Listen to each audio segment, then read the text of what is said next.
My husband said, "Marriage is a nightmare." I replied, "Watch me disappear."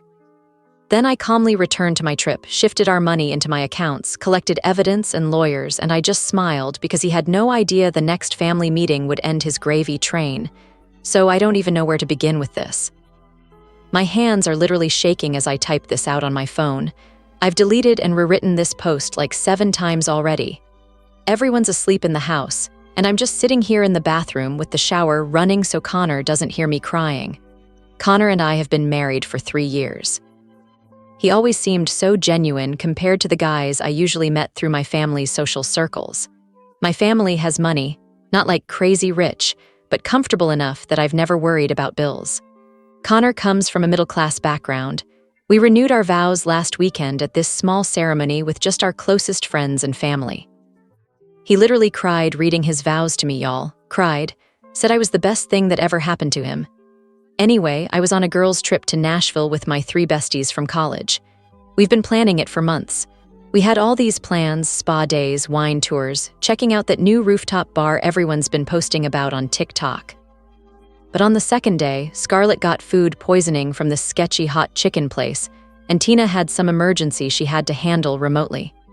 The trip was falling apart, so we decided to cut it short. I thought, hey, perfect opportunity to surprise Connor.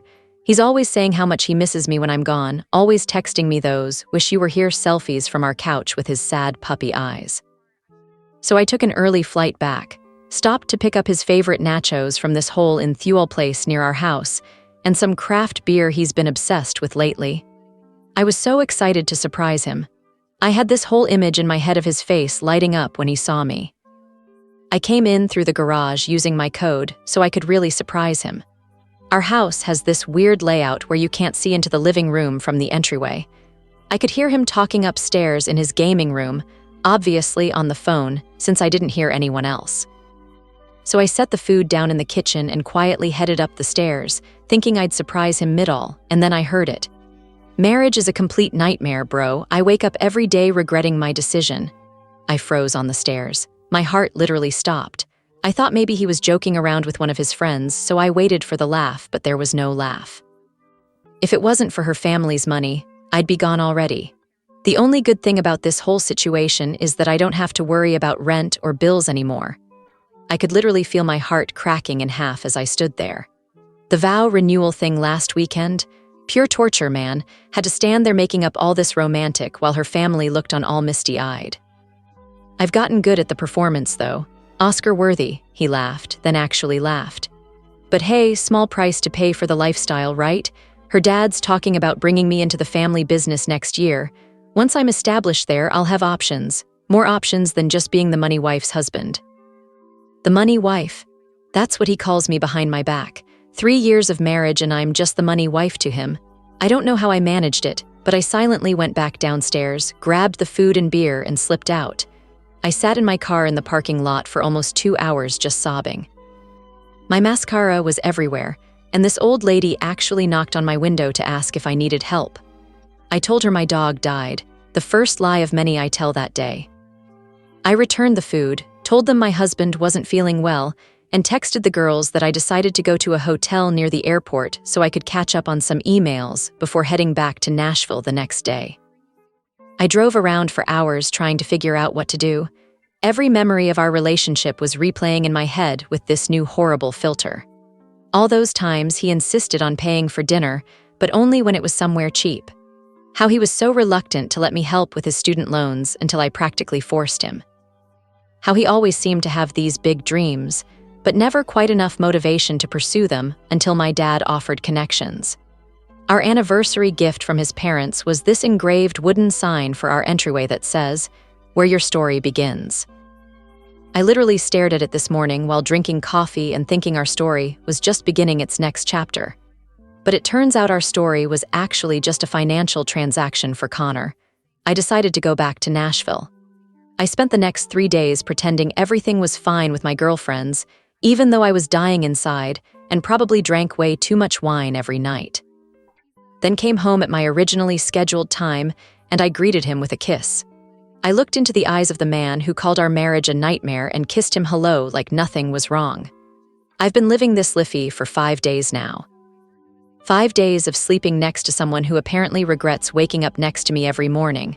5 days of analyzing every interaction we've ever had, wondering what was real and what was part of his Oscar-worthy performance. I've been checking our accounts. Turns out Connor has been making these weird withdrawals. Nothing huge, but like $200 here, $300 there, always just under the amount we agreed would need a conversation. Where is that money going? Has he been saving up for his eventual escape?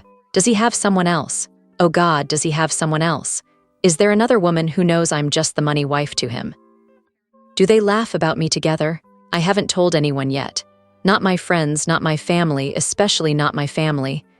My dad adores Connor, is always talking about how he's like the son he never had. It would break his heart to know Connor only sees him as a meal ticket. I've been making subtle changes, though. Yesterday, I accidentally left open a browser tab with my separate bank account information, the one he doesn't have access to. This morning, I mentioned that my dad is actually reconsidering some of his business ventures due to economy concerns. I've been working late, being just a little less affectionate, taking more calls in private. The bathroom sink has been leaking for weeks, and Connor kept saying he'd fix it this weekend. Last night, I just called a plumber without telling him. When the guy showed up, Connor looked so confused. I just shrugged and said, "You seemed busy with other things." The plumber charged us $85 for a 10-minute fix, and I could see Connor mentally calculating that money being wasted. And my plan is working. Connor is getting nervous. This afternoon, while I was out running errands, he called me 27 times in 1 hour. 27 times. When I finally called back, he was practically frantic, asking if everything was okay, if I was mad at him, if something happened with my family. I played it cool, said my phone was in my purse while I was at Target, said everything was fine, asked why he would think otherwise. The silence on his end was definite. So now I'm here, typing this out while locked in the bathroom with the shower running, trying to figure out what to do next. I know I need to confront him, but I also need to be smart about this. We have joint accounts, my mistake, my name is on the mortgage, but he's on the deed. Everything is tangled up. I'm trying to come up with a plan. Part of me wants to just scream in his face about what I heard, but another part wants to be more strategic. What if I slowly withdraw emotionally while getting my financial affairs in order? What if I document everything? What if I let him think everything is okay until it's decidedly not okay for him? I think that's what I'm going to do. He spent 3 years lying to my face. Maybe I can manage a few weeks of the same. I have to go. The hot water is probably running out, and Connor will wonder why I've been in the shower for 45 minutes. I'm going to go out there, kiss my husband goodnight, and lie beside him while planning my exit. Edit. Connor just texted asking if I want to go away for the weekend to reconnect. The audacity of this man. We update when I can. First update first, thank you all for the overwhelming support on my last post. I read every single comment, and y'all gave me the strength to get through these past 2 weeks without completely falling apart. Sorry for the delay in updating. I've been careful about my online activity since Connor has suddenly developed this weird habit of casually glancing at my phone whenever it's nearby. So, it's been 14 days since I overheard my husband of 3 years telling his friend that our marriage is a nightmare and I'm just his meal ticket to financial comfort. 14 days of sleeping next to someone who apparently regrets waking up beside me every morning. 14 days of the most exhausting performance of my life. The day after my last post, I decided I needed to be methodical about this. No emotional reactions, no confrontations until I had everything lined up perfectly. I made a list. I'm a chronic list maker when stressed of everything I needed to do, secure my filial situation. Gather evidence of his true character, not for legal reasons, but for when family inevitably asks questions. Find out exactly how deep his deception goes. Prepare an exit strategy.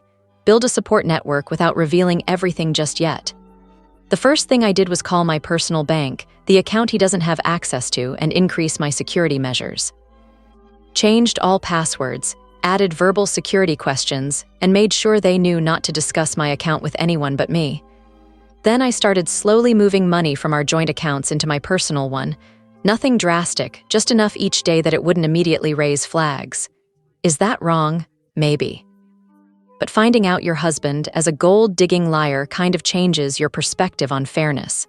The weekend reconnection trip Connor suggested? I agreed to it, but suggested we go to this rustic cabin my family owns by the lake instead of the luxury resort he had in mind.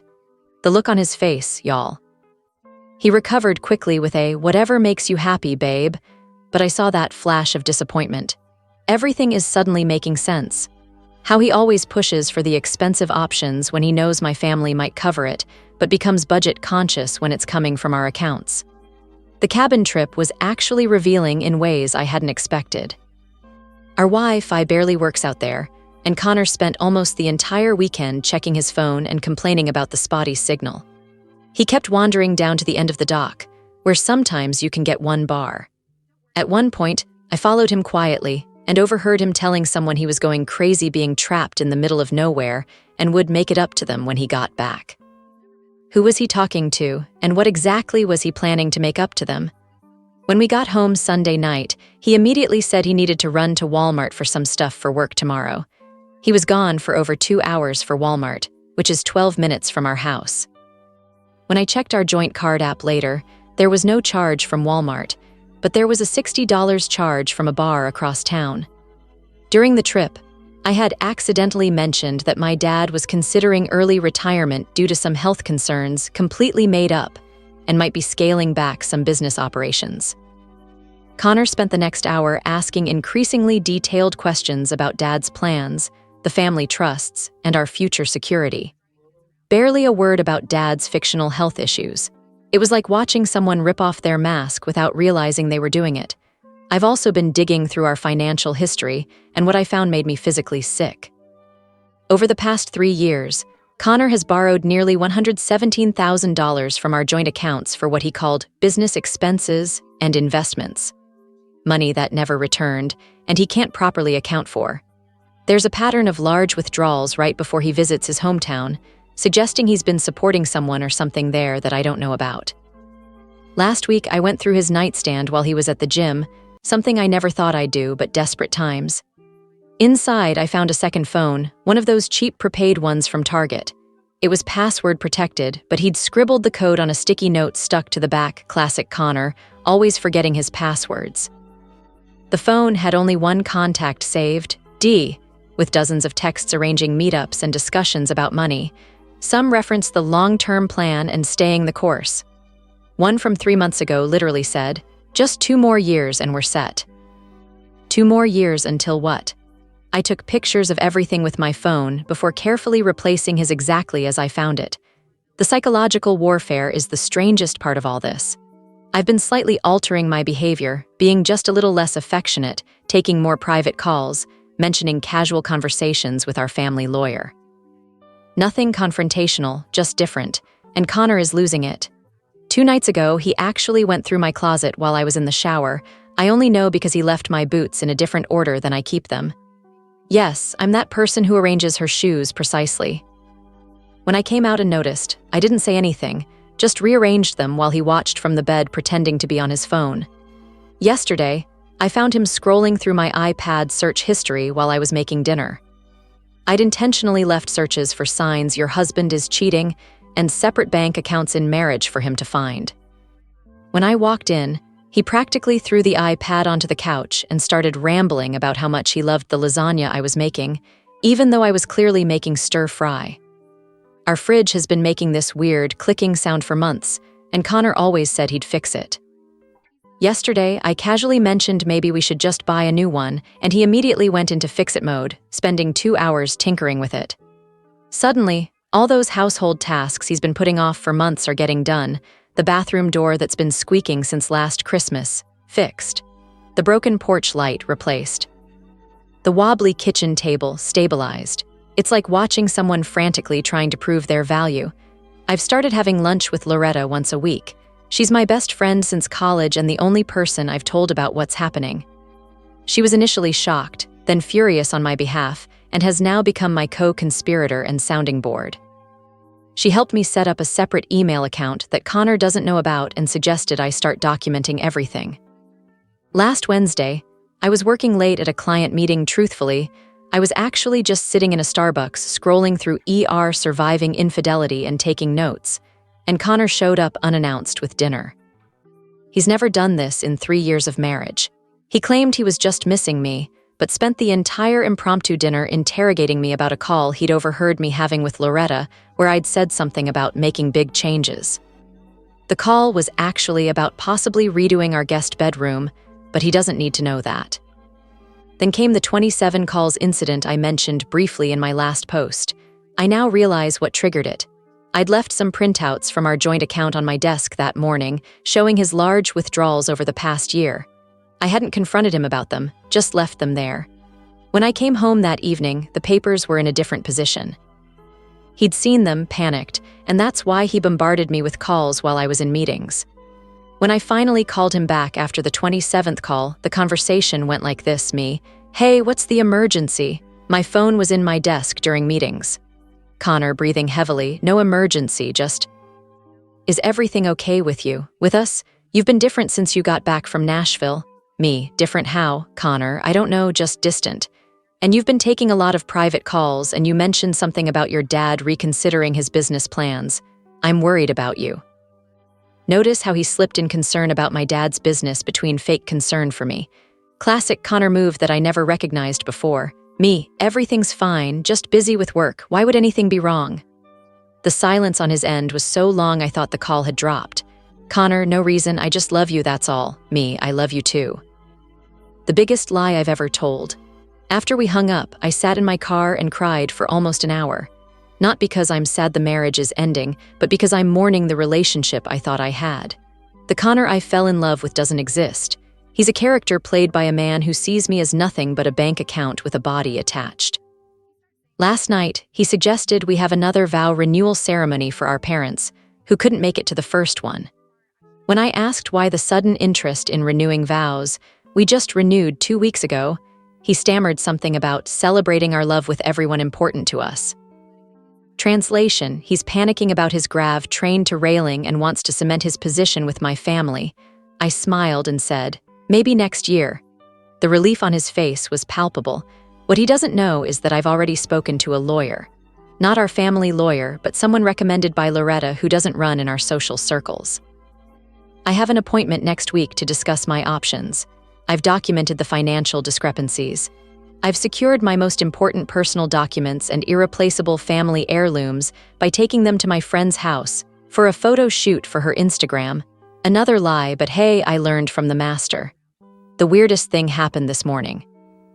I was getting ready for work, and Connor came up behind me in the bathroom, hugged me, and started crying. Actually crying. Said he felt like he was losing me and didn't know why. For a split second, I almost broke down and confronted him right there. But then I remembered the conversation I overheard, remembered him laughing about his Oscar-worthy performance, and I just patted his arm and told him everything was fine, just busy at work. His tears dried up remarkably quickly when I mentioned I might have to postpone our trip to New York next month, the one where we were supposed to stay in that 5-star hotel his Instagram influencer friend recommended. Funny how his emotional crisis evaporated at the mention of luxury experience potentially slipping away. The confrontation is coming. I'm almost ready. But I want him to sweat a little more, to feel the ground shifting under his feet without understanding why. I want him to experience just a fraction of the uncertainty and betrayal I've been feeling. Is that petty? Maybe. But when someone shatters your entire reality, I think you're entitled to a little pettiness. Edit, to those asking if we have kids, thankfully no. Connor always had just one more thing he wanted to accomplish before starting a family. I now realized that one more thing was establishing himself enough to leave with half my asset. Edit 2, Connor just texted asking if we can have dinner at my parents' house this weekend. Says he misses them. I bet he does. Second update, hey y'all, it's been about a month since my last update and so much has happened. First, thank you for all your support and advice. I've read every comment, even the ones questioning my methods. Trust me, I've questioned them myself every step of the way. So, picking up where we left off. After discovering Connor had been secretly siphoning money from our accounts and only staying with me for my family connections, I spent weeks quietly gathering information and preparing my exit strategy. I was planning to confront him after I had absolutely everything in order, but life had other plans. Remember that dinner at my parents' house Connor was so eager to have? We went last weekend, and it was enlightening. Connor was in full charm mode, complimenting my mom's new curtains, asking my dad detailed questions about his golf game, even offering to help my sister set up her new sono system. To anyone watching, he was the perfect son-in-law. But now that I knew what to look for, I could see the calculation behind every interaction. During dinner, Connor casually mentioned he'd been researching investment properties in my parents' neighborhood. My dad, bless him, immediately started talking about how property values in their area were expected to rise 20% in the next 5 years. Connor's eyes actually lit up. I'm not exaggerating. It was like watching a slot machine hit the jackpot. That night after we got home, I found him on our iPad looking at properties way above our price range. When I asked how we could possibly afford them, he smiled and said my dad had mentioned helping with the down payment. My dad had said nothing of the sort. The next morning, I had my meeting with the lawyer Loretta recommended. She was amazing, direct, supportive, and thorough. She helped me understand exactly what I was entitled to and what Connor might try to claim. The good news, our prenup does offer some protection, though not as much as I'd like. The better news, the financial forensics, revealed a pattern of deception that could potentially invalidate portions of the prenup. While I was meeting with the lawyer, Connor was apparently having a complete meltdown at home. I'd left my laptop open that morning with a browser tab showing flights to my cousin's place in California, part of my exit strategy planning. When I got home, Connor had prepared an elaborate dinner with my favorite everything, wine, candles, the works. He was trying so hard to be charming, but there was this desperate edge to everything. His hands were actually shaking when he poured the wine. During dinner, he kept dropping these bizarre comments about how much he loves our life together, how grateful he is for me, not my family, specifically me, and how he's never been happier. It was like watching someone perform a role they hadn't quite learned all the lines for. Then came the bombshell. He suggested we start trying for a baby. Right now. This from the man who has spent 3 years finding excuses to delay starting a family. I nearly choked on my wine. I asked why the sudden change of heart. Connor gave me this speech about realizing what truly matters in life and how he's finally ready for the next step in our journey together. He actually got teary-eyed, y'all. Oscar-worthy indeed. I smiled and said, "That's quite a coincidence because I've been doing some thinking about our future too." The hope that flashed across his face was almost sad. I continued, "In fact, I've been reflecting a lot on our relationship since I got back from Nashville." The hope vanished, replaced by something closer to panic. He reached for his wine glass so quickly he nearly knocked it over. He asked what kind of reflections. That's when I decided to start laying my cards on the table. Not all of them, but enough to watch him squirm. I said I'd been thinking about honesty in marriage, about what people really want versus what they say they want. Connor's face went so pale I thought he might pass out. He asked what that meant. Instead of answering directly, I asked if he remembered what he said in his vows at our renewal ceremony about how meeting me was the best thing that ever happened to him. He nodded, attempting a smile that looked more like a grimace. I asked if he meant it. "Of course I did," he said, reaching for my hand across the table. "I meant every word." I pulled my hand away slowly. "That's interesting because I could have sworn I heard you tell Danny that the vow renewal was pure torture and that you had to make up romantic while my family looked on." The color drained from his face completely. His mouth opened and closed several times, but no sound came out. When he finally tried to speak, I continued, "Or maybe I misheard. Maybe you didn't call our marriage a nightmare and say you wake up regretting your decision every day. Maybe I imagined the part where you said the only good thing about our relationship is my family's money." Connor knocked over his wine glass then, sending red wine cascading across our white tablecloth. He didn't even move to clean it up. He just stared at me with this expression of pure horror. When he asked when I heard it, I told him, "When I came home early from Nashville to surprise you." "Surprise, baby."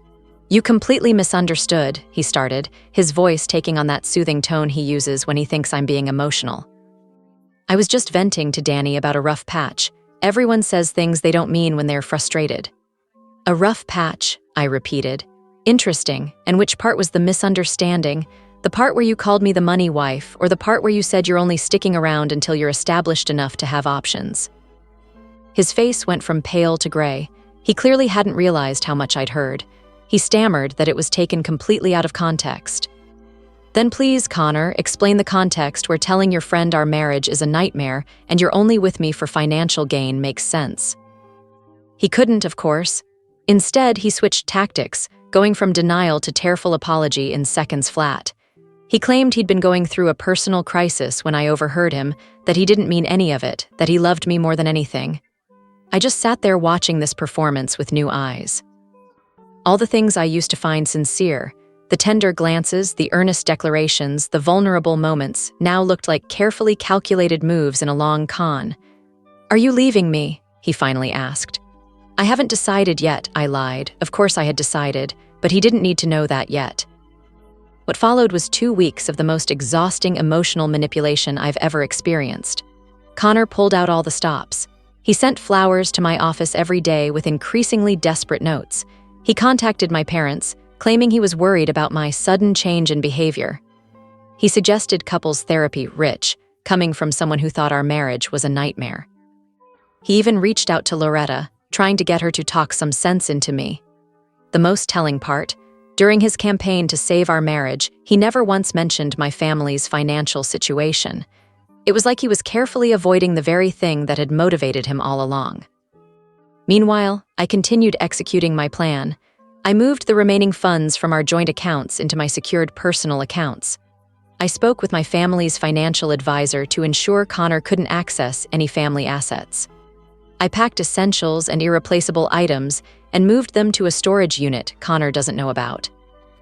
I also had a private conversation with my parents, which was one of the hardest things I've ever done. My dad has always thought of Connor as the son he never had, and my mom adored him for supposedly making me happy. Telling them that their beloved son-in-law was a fraud who only wanted their money and connections nearly broke them. Dad wanted to confront Connor immediately, but I convinced them to follow my lead for just a little longer. The dishwasher broke down 3 days ago. Perfect timing, right? Connor immediately volunteered to call someone to fix it, which was unusual, since he normally complains about repair costs. I said we should just buy a new one, and he agreed without even asking about the price. He's desperately trying to appear unconcerned about money now. Last night, we attended a dinner party at my friend Scarlett's new house.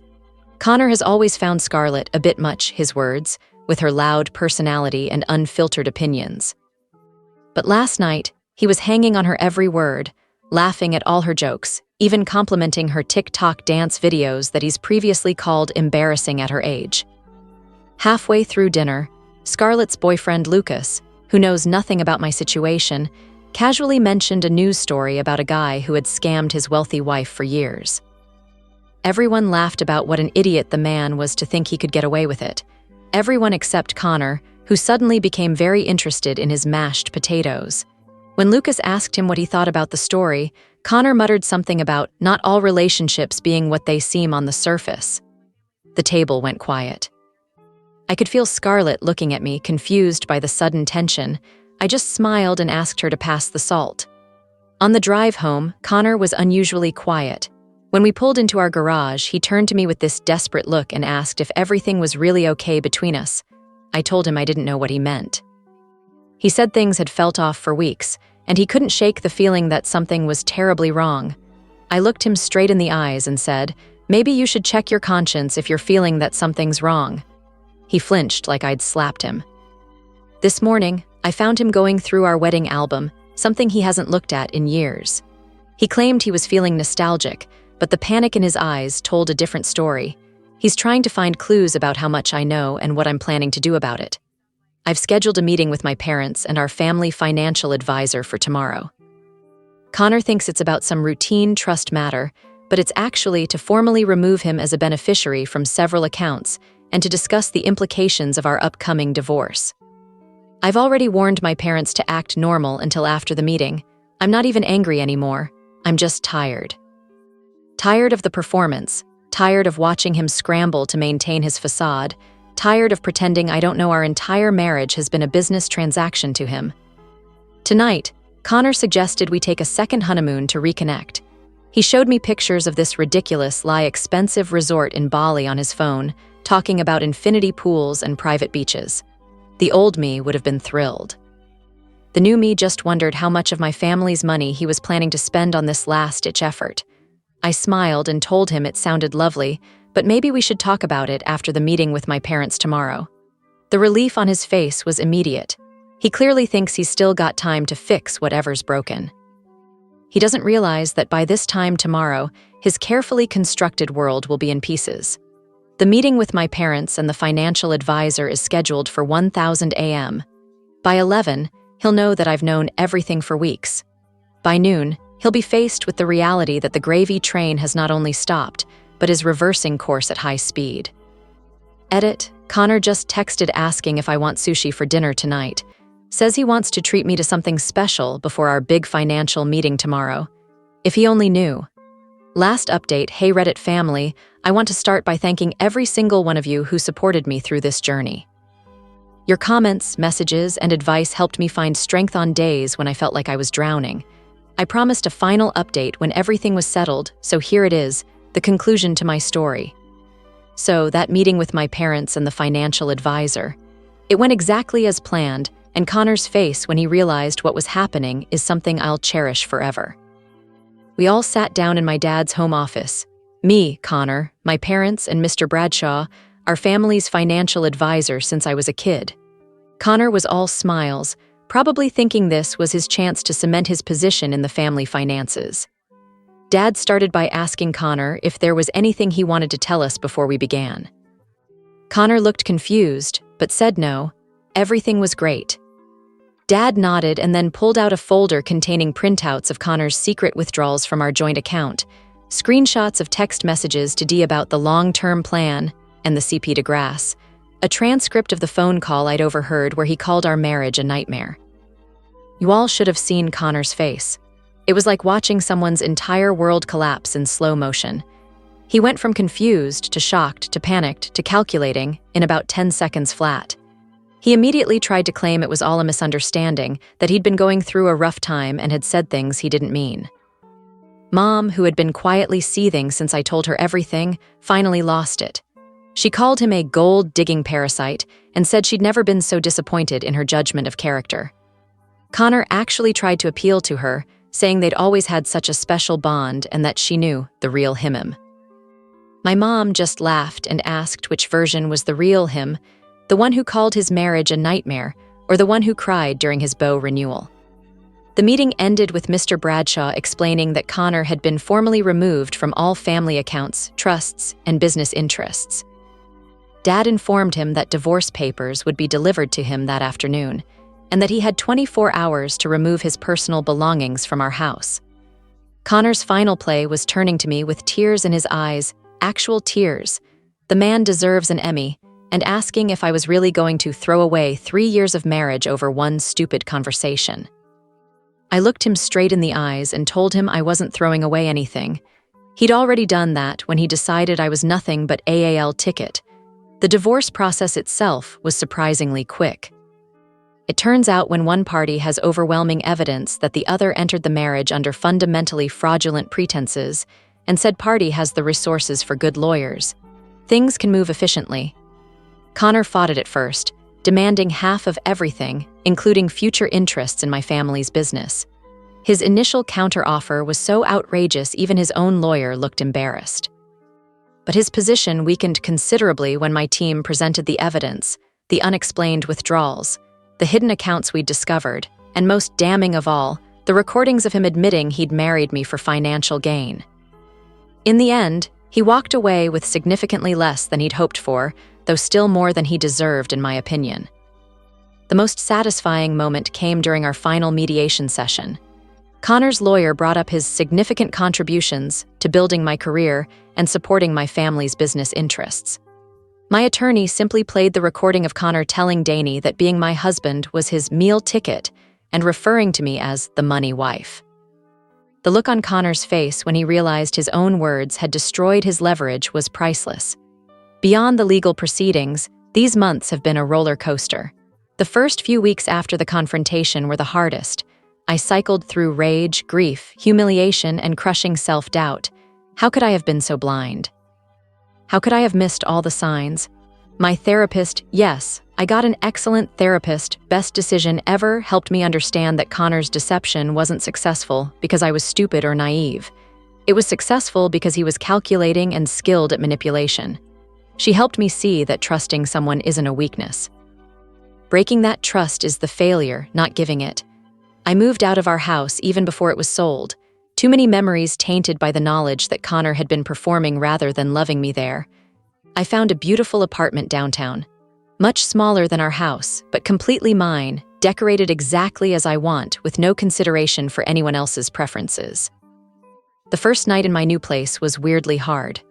I'd been so focused on the logistics, setting up utilities, changing my address on Amazon, figuring out where all my random kitchen gadgets should go, that I hadn't prepared for the emotional impact. I've been rediscovering parts of myself that had gradually disappeared during my marriage. Remember how Connor always said my laugh was too loud in public? Last week, I snorted laughing at a TikTok while waiting in line at Starbucks and didn't even think to apologize. Baby steps, right? My relationship with my parents has actually deepened through all this.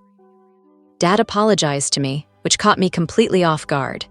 He said he worried that growing up with wealth had made me a target, and that he should have better prepared me for people who might see me as an opportunity rather than a person. It was the most vulnerable conversation we've ever had. Mom has gone full mama bear mode, checking in on me daily and sending me articles with titles like 10 Signs That Man Is Just After Your Money and How to Spot a Gold Digger. It's a bit much, but I appreciate the sentiment. She's also set me up on 3 blind dates already, all with men she's person vetted for financial independence. I've declined them all. I'm nowhere near ready to date again, but her heart's in the right place. My friends have been incredible, especially Loretta and Scarlett, who have shown up for me in ways I can never repay. Tina, unfortunately, sided with Connor initially. They had been friends before Connor and I met, and she believed his version of events. The strangest part has been running into mutual friends who don't know the whole story. Last week, I bumped into Connor's friend Danny, that Danny who he was talking to on the phone at Target. He did this weird half-wave, then pretended to be really interested in paper towels. I just smiled and kept walking. Later, I saw him watching me from the parking lot as I loaded my car. It was clear Connor had told him some version of events that painted me as the villain. Whatever. I don't have the energy to care what Connor's bros think anymore. Last month, Connor actually showed up at my apartment unannounced. He said he wanted to talk, to explain himself. I told him he'd had 3 years to be honest with me and I wasn't interested in whatever story he'd crafted now. He tried to hand me a letter, which I refused to take. He left it in my mailbox anyway. For a moment, I considered burning it unopened, but curiosity won out. It was a strange mix of apology and justification. He claimed he truly had grown to love me despite his initial motivations, that he regretted his words to Danny, that he missed us and the life we had built. I read it once, then shredded it without responding. His words have no power over me anymore. According to Loretta's cousin, who works at that fancy steakhouse downtown, Connor is now dating the daughter of one of my dad's business associates. She's been warned, of course, but has decided Connor is misunderstood and that I clearly did something to provoke his behavior. Some lessons have to be learned firsthand, I suppose. I've also gotten really into cooking, something Connor always dominated in our relationship. Last night, I made this amazing mushroom risotto that actually turned out edible. Progress. Do I still have bad days? Absolutely. Sometimes I wake up furious that I gave 3 years of my life to someone who saw me as nothing but a bank account. Sometimes I worry about trusting anyone romantically again. Sometimes I still replay conversations and interactions, looking for signs I should have seen. The divorce was finalized last month, 47 days faster than average for our county. The house sold quickly, and I used my portion to pay off some student loans I'd been carrying forever and invested the rest. Connor tried to claim emotional distress and damage to his professional reputation in our final hearing, but those claims were dismissed almost immediately. Last week, my mom sent me a Facebook screenshot of Connor at some charity gala with his new girlfriend. My first reaction wasn't jealousy or anger. It was relief. Relief that he's someone else's problem now. Relief that I don't have to wonder if every smile, every kind word, every gesture of affection is part of some elaborate performance designed to access my family's money. The money wife is dead. Long live just plain Natalie. Oh, remember that second phone I found with the mysterious contact D. Turns out D stands for Denise. Connor's ex-girlfriend from college, who conveniently reached out to him 6 months after our wedding. Apparently, they'd been in contact the entire time we were married, with Connor sending her money regularly and promising they'd be together once the plan was complete. She attached screenshots of their conversations as proof, including one where he told her our vow renewal was the last hurdle before they could move to phase 2. I wasn't even angry when I read her message. I just felt sorry for her. She actually believes she's special, that he wouldn't do to her what he did to me. I sent her back one message. Good luck, you'll need it. Edit, many have asked if I'm still in contact with Connor's family. His parents actually reached out to apologize after everything came to light. They had no idea what he'd done and were horrified.